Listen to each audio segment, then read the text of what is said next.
I'm Joellen Marks. I'm the creator of Your Breakup Happy Place and Stop, Choose, Start 3 Seconds to Happy. And I'm also the creator of Journaling to Joy. And what Journaling to Joy is it's been the most sacred practice I have ever had. It has helped me so much in my life. It has helped me connect with my highest self, with my God source, with that inner knowingness of who I am in the universe. And when I was in the biggest upset of my entire life, that was when I had to turn to journaling because I didn't know where else to go. When I was going through my divorce, I was struggling. I was struggling terribly.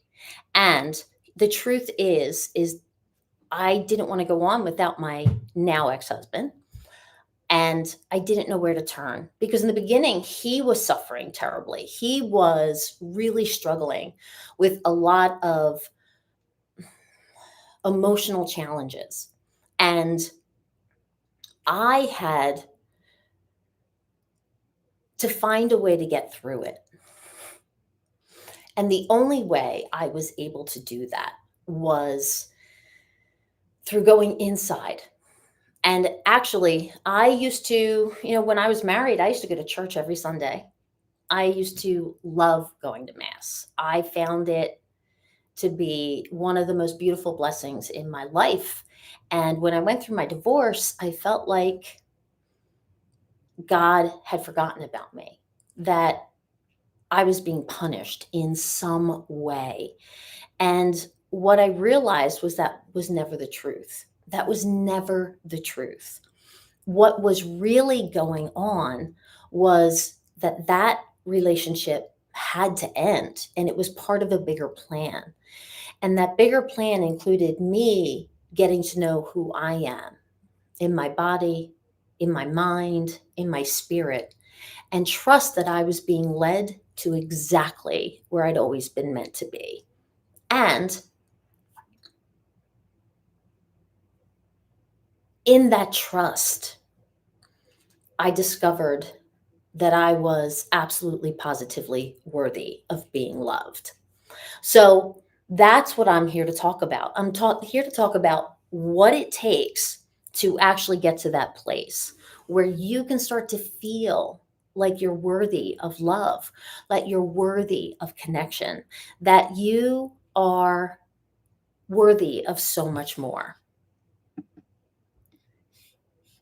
I hope that makes sense. All right. So, thank you for joining me.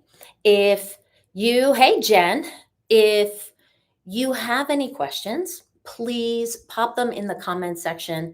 I just want to share a little bit about how journaling has so helped me in my life and why it was so important to me to share it. Because I've now been journaling for over 20 years. Really, for the last 10 or 11, I've been doing it consistently, almost on a daily basis, if not 4 or 5 times a week. And it has always given me a place of great comfort, a place of inner knowing. And how I like to say it is that when I would sit with my journal, I would really start to open my heart and ask for help. Because normally I was journaling on days when it was the most painful. I was asking for help on the days when it was absolutely the most painful, and I didn't know where to turn. And so I would pull out a notebook. I still have all these notebooks, by the way. I would pull out a notebook and I would date it in the upper right hand corner. And then I would write a letter. And the letter would always begin, "Dear God." And then I would just pour my heart out on the page. And I would ask for help. I would share what I'm going through and I would ask for help. And as I was writing, pen and paper, the answers to what I was going through would start to come through. I would start to understand what the purpose was behind whatever I was going through.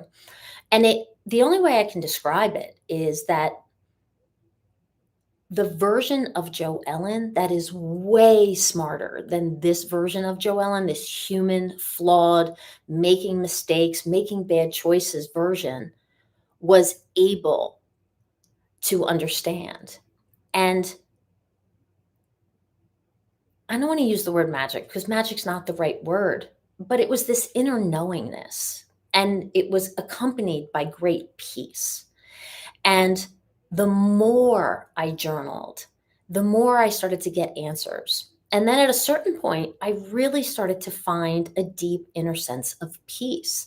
And that's why I started to do it so often. I would wake up, when I was now with my ex and living with him and his children, the only time of day I could get that was mine was early in the morning before everybody woke up. So I would wake up early and I would go down and I would sit in the study with my journal and a cup of coffee and I would just write.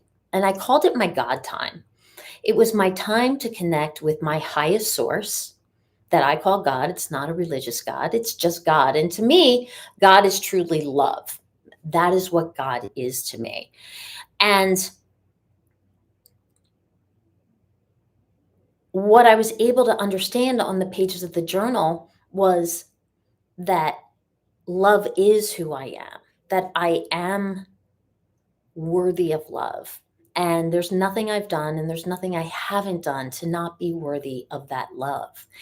And life is really hard. We go through these challenges and we're supposed to forget our worthiness of love. And in our forgetting of our worthiness, we have the opportunity to go inside and discover our worthiness again. And once you discover it, you never forget it again. It's not as if you don't make mistakes, because believe me, I still make mistakes. I make mistakes all the time. But what I do get is this amazing sense of understanding and learning and growth with the mistakes. And I get that specifically by going inside and stop looking outside for the answers. So it's a very simple practice. And if you have the 21-day journaling to joy challenge workbook, every day has a prompt in it. So whether we're working on gratitude, whether we're working on goal setting, whether we're working on connecting to our highest self, or what I like to call this my soul squad, which is my guides, my teachers, angels, archangels, loved ones who've passed, we can actually connect to them and ask them questions as well. And once we ask, they can actually start to come in and give us answers and inspire us to know what it is we should be doing or thinking or saying in order to gain a deeper sense of peace. And the most beautiful thing is that you find it from within yourself. And that is absolutely the biggest gift. And on the days when it has been, it's hard to figure this out on camera. On the days when I've been in the most pain, on the days when I have been crying, on the days when I've been through a breakup and I don't know what I'm supposed to be doing, those are the days when I get the most sense of peace and I don't feel alone any longer. And there was one day back in 2016 when I was with my now ex and we were away on vacation. We were at the beach. Here in the Philly area, we call it the shore. We were at the shore. I know nowhere else in the world do they call it the shore, but if you're from this area, you know. So, and it was a really difficult time for us. And there was a lot of tension in this condo that we had we had rented for the week and down the shore, right? Um, and early the next morning, I woke up and I walked to the beach with my journal and a pen. And as the sun was rising, I sat in one of the lifeguard stands and I wrote two words. I wrote, Dear God. Oh, hello, Orb. Thank you for being here. I wrote two words, Dear God. And I started to share that we as humans, every one of us, we make mistakes and we are all looking for love and validation and to feel safe. And I was asking for help because here's the thing is that if you don't ask for help, help can't show up. Help cannot show up unless we're willing to ask because we have free will in our lives. And I asked, what do I do here? Because it's really a lot of tension. And in my instinct, in my inner knowingness, I heard, be love always, give love away, and love will return. And it was like, of course, that's what the answer is. My job is to be loving, to be compassionate. And I said, thank you. And then wrote in my journal, when I focus on perspective, gratitude, acceptance, and allowing, telling my truth and love, the answers show up for me. And I had this, again, inner knowingness to write those five words on the left hand side of the page: perspective, gratitude, acceptance and allowing, truth, and love. And on the right hand side of the page, instantly, I knew to write, please get all the love. So P for perspective, please. G for gratitude, get. A for acceptance and allowing, all. T for truth, the. And then love.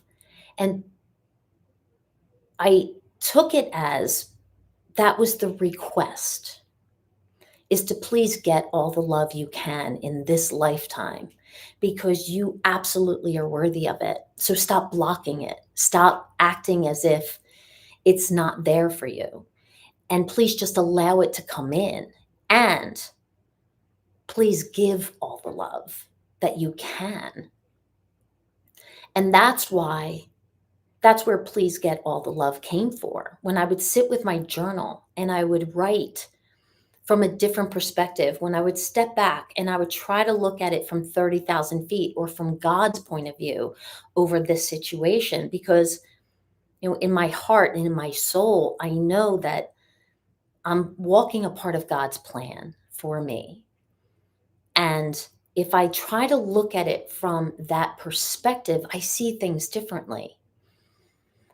And when I practice gratitude, I can elevate my energy and be in a more peaceful, loving place. Even being grateful for the little things, being grateful that I woke up this morning, being grateful for the cup of coffee. I love when I get in a shower, being grateful for a hot or warm shower. I don't like hot showers, but a warm shower. And just at that moment, practicing a moment of gratitude for the little things that I have in life always makes me feel better. And the number one mistake I made after my divorce when I was out there dating was I didn't speak my truth. I withheld my truth. And I don't know if anybody else can get this, and I might cry as I say this. I didn't want to be difficult.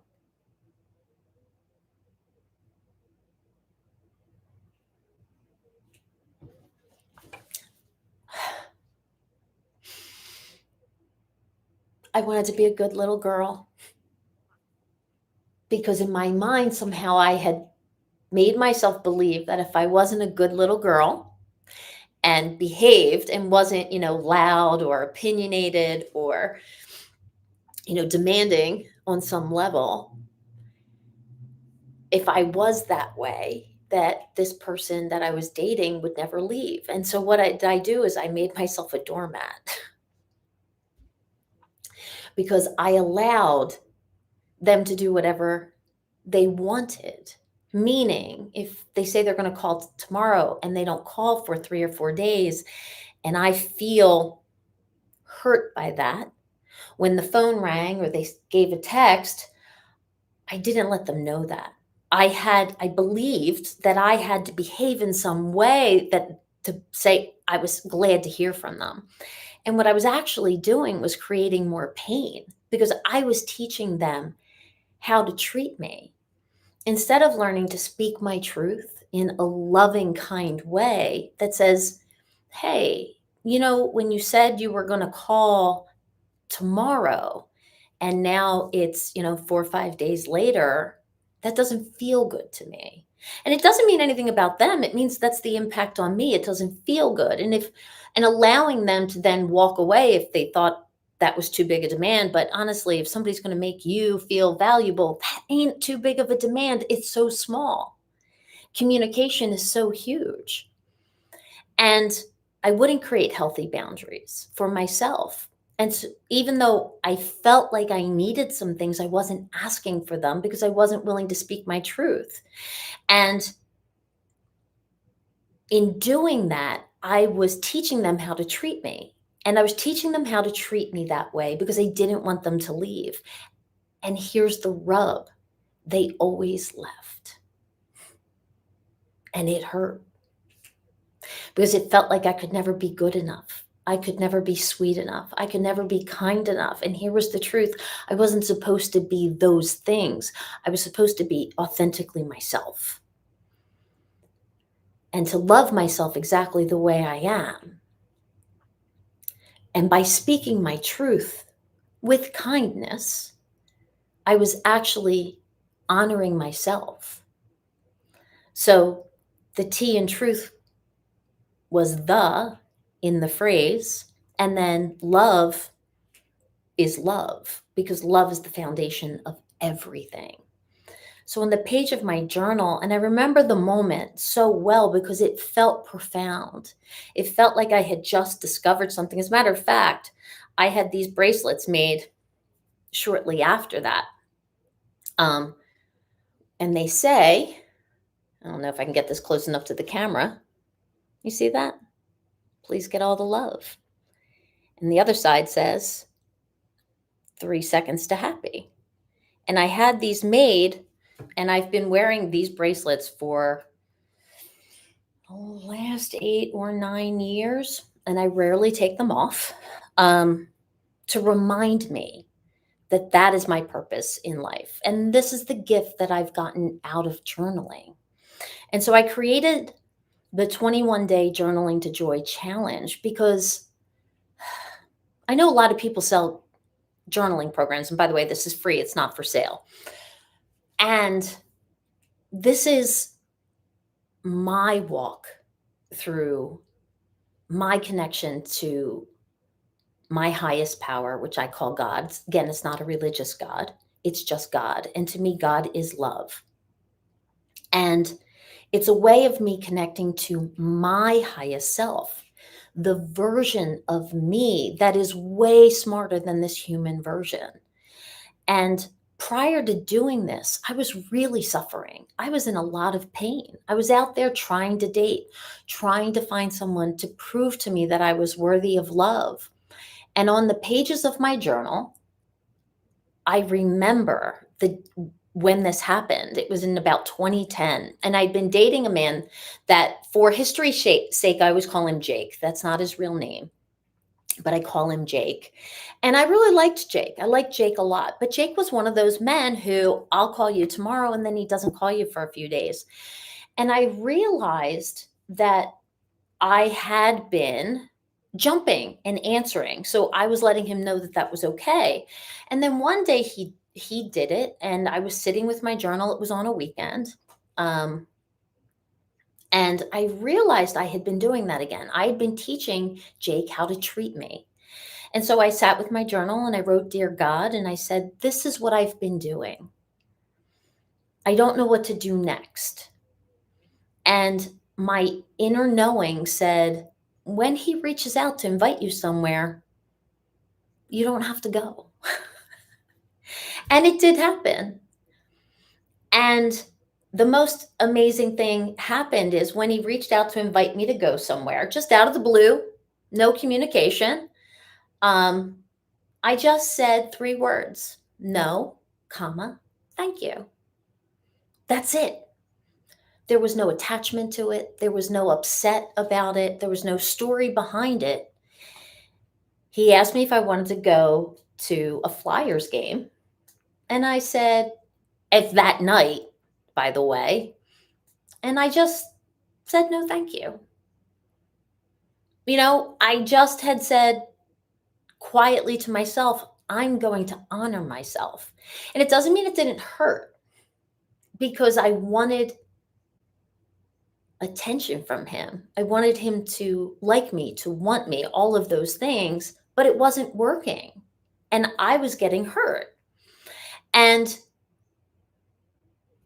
later, I was journaling within a few days of that experience, and I started to ask questions of my highest self, and I'm like, why do I let myself be a doormat? You know, why am I allowing this in my life? And I kid you not, I had the realization that I never stopped loving my ex-husband. And I was deeply hurt that he had stopped loving me. And in my journal, I asked for help and I asked for guidance on what to do. And I heard the most beautiful, when I say I heard, like I knew, it's this inner knowingness. As you're writing, an answer will just be there. And I write the answer out. And it was that I was allowed to love him no matter what. That I was allowed to love him even when he left. And I'd been so angry because I felt as if I had all this love to give him and he wasn't accepting it. And they said, they, meaning at the time, I'm just really believing I'm talking to my highest self and to God. And I started to understand that I was allowed to love him. And when I felt any way about it, any anger, any disappointment, any emptiness, to replace that feeling with love and say, that's what he wanted. He needed to walk away, and I don't know why. I don't know why. I'll never know why.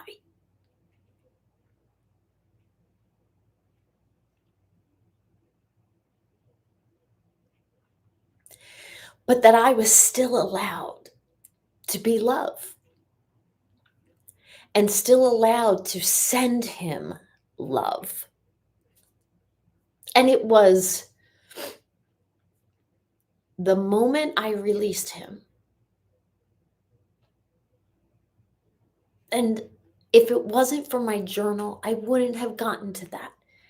If it wasn't for my journal,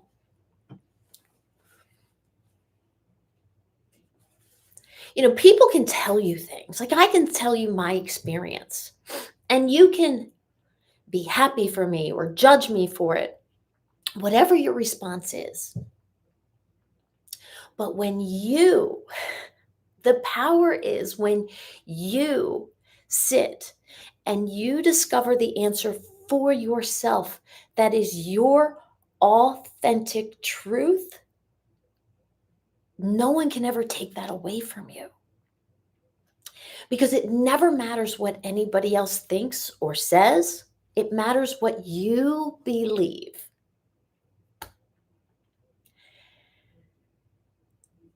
And that's why I want to share this 21-day journaling to joy challenge, because here's the thing, is it's 21 days, which is habit forming, and it's only 5 minutes a day. Some days you may do more. Some days you may sit to write in your journal and have absolutely nothing to say. I have done that too. I have sat with my journal and wrote the date and wrote, "Dear God," and my first line in my journal to elevate my energy is, "Good morning, God. Thank you for today." And that's it. I have nothing else to write.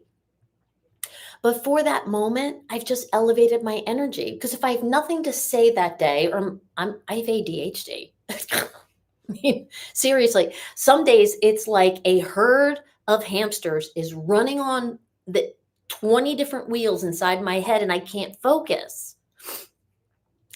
And that may be all I have to say that day is, "Good morning, God. Thank you for today." And to hold that emotion for even a moment. Or I'm too busy and that's all I have time for. But to sit and actually write it out is the gift. And other days, especially like on a weekend, if I don't have to be anywhere, I can sit and write for 20 or 30 minutes because I have the time and the space, or I'm really going through something. So, what I learned from the author James Clear in his book about habits, the name of the book is escaping me right now, is that the secret to creating a new habit is not the intensity, it's the frequency. So, literally, just sitting down and picking up your notebook and holding your pen every day, not even writing anything, just sitting, picking up your notebook and picking up your pen every day is what creates the habit. And he gave the clear example in his book of a man who wanted to start a fitness program. And he tried and he tried and he tried. And it's not about the intensity, it's about the frequency. And so what he did was he committed to every day, I believe it was for 28 days. I could be incorrect in the amount of time, but for every day, I'm going to say for 28 days, he got in his car, he went to the gym. He put his hand on the handle of the gym door. He didn't open the door. He just went to the gym. He put his hand on the handle of the door. Every day, that was his commitment. And then he started to realize, I can go in. Because he started to take the first obstacle out of it, which was building the habit of just showing up. Because it's not the exercise, it's the showing up and being committed to your word to just do it. It wasn't the intensity. He never had to step through the door. He never had to open the door. He had to touch the handle of the door. And he started to create this habit where he was going to the gym. And he started working out regularly. It got him past his obstacle of, if I don't go to the gym, in the gym, and work out for half hour, an hour and a half, whatever his story was for him, he broke that story and he created a frequency habit. And that's what I'm trying to help you create with the 21-day journaling to joy challenge. It's the habit of sitting, picking up the notebook, picking up the pen, and considering that if you don't write anything, you've succeeded because you're creating a habit. And the workbook for the challenge tells my story about what it is. It tells the story of please get all the love. And it gives you prompts every day for 21 days. You can just read the prompts. If you don't want to open them and start writing, just creating that habit that for 21 days you sit and you acknowledge that that's the space you're in, you start to create the desire for more. And I also write in the workbook that If you sit down one day and you do want to journal and nothing comes to you, like it happens to me, that's totally fine. You sat down and you started. Success. And if you sit down to write and you don't like what I have suggested, don't use it. If you're struggling with something, just ask for help. And if you do that, go back to the 5 pillars from please get all the love. Ask for a different perspective. I mean, if I write 2 words, and this is not a religious God, that's the thing I want to drive home. The God that I speak to is not a religious God with any dogma. It's people can call it the universe, they can call it source energy, they can call it goddess. I call it God. And by the way, dog is God spelled backwards, and I love that because the 2 forms of unconditional love in our life are dogs and God.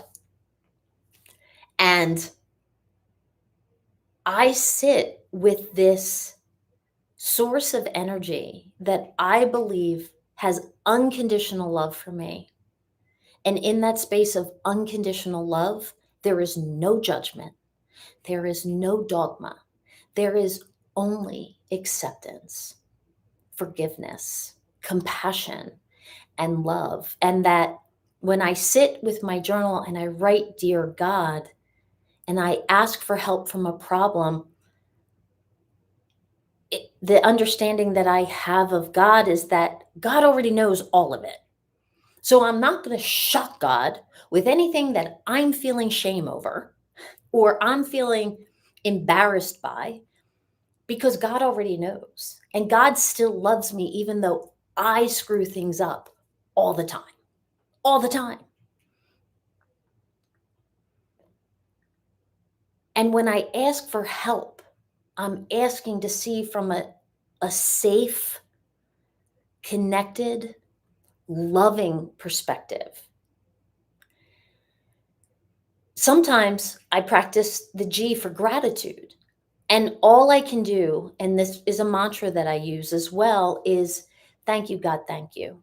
Thank you, God, thank you. Thank you for what you're bringing me through. I don't know where you're taking me, but I will trust that it is for my highest good and the good of all, and just surrender. Maybe I'm going with the A for acceptance and allowing. What if we shift our perspective, especially around relationships, whether it's with a family member, with a child, with a relationship partner, and you are saying, God, please help me with acceptance and allowing. Help me to accept this human being exactly as they are and exactly as they are not, because this is who they are. And if I'm supposed to learn from this situation, they're being exactly who they are meant to be. My job is to allow them to be that. As Mel Robbins says, let them. And what do I do for me? I can accept them and I can allow them to be them. And then I need to take care of me. And that's how you get to T for truth. What is your truth? What do you need? What is in your highest good and the good of all and the harm of none? What is your truth? Is their action hurting you? Are you afraid because of past experiences? Do you need something? Are you not speaking your truth? And now, how can you say your truth so that you get to be heard and validated? And that the L for love is really about, how do I love myself through this? God, I've made a mistake. I did something. I caused an impact on another human being and I hurt them. How can I love myself through this process and forgive myself? What can I learn from this? Looking through the lens of love. When I asked that question, that was a life changer. because learning to accept the love that I know I'm being sent from the highest source, which is God, and letting it in, I had to start to see where my actions in life were not loving me. And I use the example of an eating disorder because I used this years ago with an eating disorder. And I had gone to therapy years ago, but once I started journaling in my divorce, and by the way, in the middle of my divorce, so I go through this traumatic divorce where I find out my now ex husband has been lying to me, cheating on me, stealing thousands of dollars from me, put $6,000 down on a new car on my credit card because all the credit cards were mine. I had his name put on them. He had been in medical school. I was supporting our household. It it was a mess. And then when I found all this out and I confronted him about it, he refused to talk to me about it. And I was being demanding. I don't even know all of this yet. All I know is that he's been telling our friends that we're getting a divorce, but he hadn't told me. And I found out because he walked up, a friend walked up to me at an event and said, "I'm so sorry to hear about your divorce." And I said, "What divorce?" You know? Yeah. And that day, I went home and I confronted him, and he didn't want to talk about it. He wanted to leave. And I am doing what you would do, that your husband's been lying to you and you want an answer. And he went to leave, and I I was not happy he wanted to leave. And he got so frustrated with me.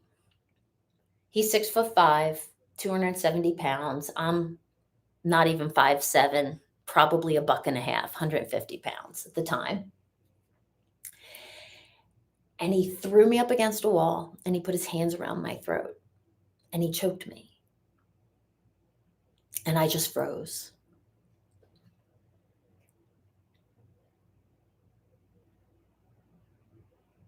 And I remember this calm came over his face. I had to go to therapy for this for quite a while. And he let me go. He just relaxed his body, let me go, and he turned and he walked out the door. I barricaded myself in the house. I don't know why he stopped. I later found out, about a year later, that he had been planning on getting a gun and killing me and killing himself.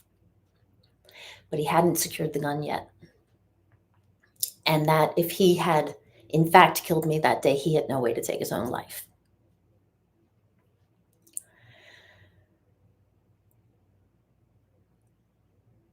So I went through this. And within a year, my mom died. My dog died 2 weeks after that. My grandmother was diagnosed with breast cancer between the day my mom died and my dog dying.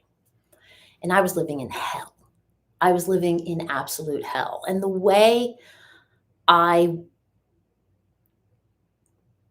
processed that much pain is I starved myself, or I used to starve myself. Let me rephrase that. I used to stop eating because the pain of the hunger is preferable to the emotional pain. And when you're in that much discomfort on a physical level, your body actually starts to produce endorphins and serotonins to make you feel better.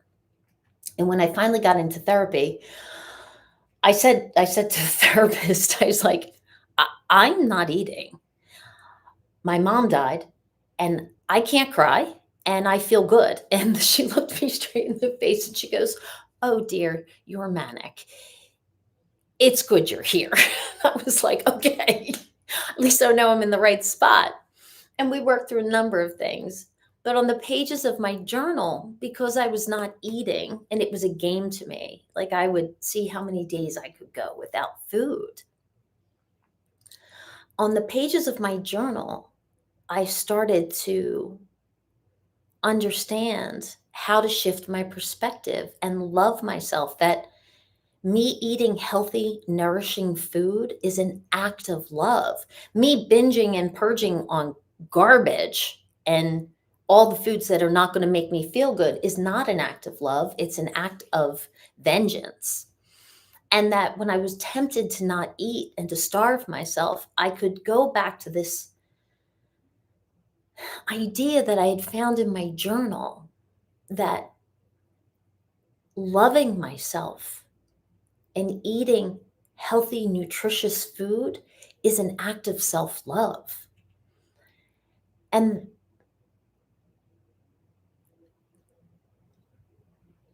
it's such a beautiful gift that I was able to give myself. And there's so much more. I mean, I've been journaling for 20 years.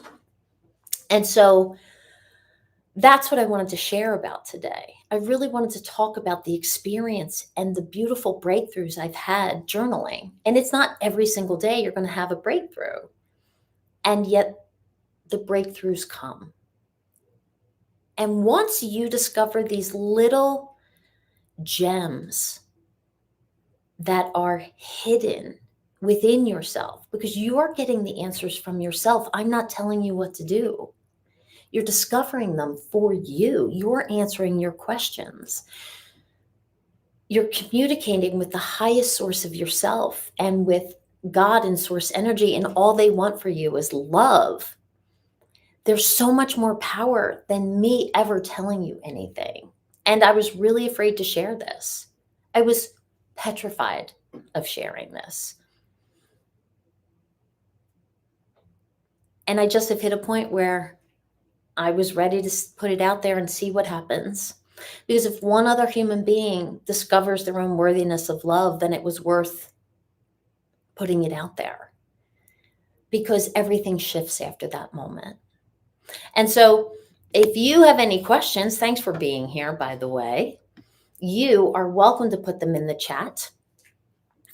If you haven't gotten the journal, uh, you can go to any of my posts on Instagram, any reel, any post, and just write the word journal in, and you'll get the information sent to you directly through your DM so you can download it. And keep following me. I mean, you can join this at any point. If you don't have time to do it now and you want to start it a year from now, all of this information is still going to be here. So if you have any questions, you are more than welcome to reach out to me. And I am happy to answer them for you. And I hope that you enjoyed this. Now, this is my first time going live about this. There was some technical difficulty at the beginning, but thank you for hanging in there. Thank you for those of you who got on here live and watched it. I saw a few people coming in and out. I really appreciate it. I will let you know when I'm going to go live again and answer your questions. So if you have them and you're on my email list, if you have a question, send me an email. If you are on Instagram, you can send me a question that way. You can drop a question in the comment bar below. And if you're watching this, please follow this page, because this is where I'm going to do my longer form content. So just remember, please get all the love today and every day. You truly do deserve it.